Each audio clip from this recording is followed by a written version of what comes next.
नमस्कार दोस्तों, मैं आज आपके सामने एक गुरु और शिष्य की कहानी सुनाने जा रही हूँ। एक शिष्य अपने गुरु से सप्ताह भर की छुट्टी लेकर अपने गांव जा रहा था। तब गांव पैदल ही जाना पड़ता था। जाते समय रास्ते में उसे एक कुआं दिखाई दिया। शिष्य प्यासा था, इसलिए उसने कुएं से पानी निकाला और अपना गला तर किया। शिष्य को अद्भुत तृप्ति मिली क्योंकि कुएं का जल बेहद मीठा और ठंडा था। शिष्य ने सोचा, क्यों न यहाँ का जल गुरुजी के लिए भी ले चलूं। उसने अपनी मशक भरी और वापस आश्रम की ओर चल पड़ा। वह आश्रम पहुंचा और गुरुजी को सारी बात बताई। गुरुजी ने शिष्य से मशक लेकर जल पिया और संतुष्टि महसूस की।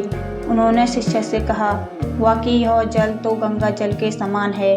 शिष्य को खुशी हुई गुरुजी से इस तरह की प्रशंसा सुनकर। शिष्य आज्ञा लेकर अपने गांव चल गया।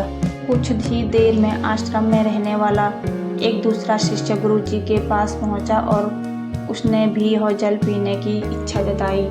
गुरुजी ने मशक शिष्य को दी।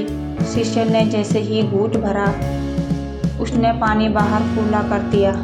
शिष्य बोला, गुरुजी, इस पानी में तो कड़वापन है और न ही यह जल शीतल है।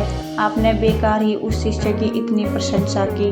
गुरुजी बोले, बेटा, मिठास और शीतलता इस जल में नहीं है तो क्या हुआ, इसे लाने वाले के मन में तो है। जब उस शिष्य ने यह जल पिया होगा, उसके मन में मेरे लिए प्रेम उमड़ा।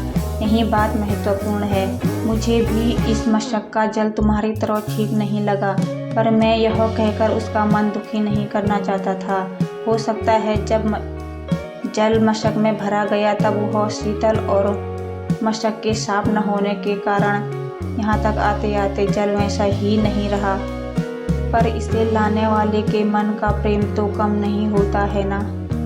कहानी की सीख यह है कि दूसरों के मन को दुखी करने वाली बातों को टाला जा सकता है और हर बुराई में अच्छाई खोजी जा सकती है।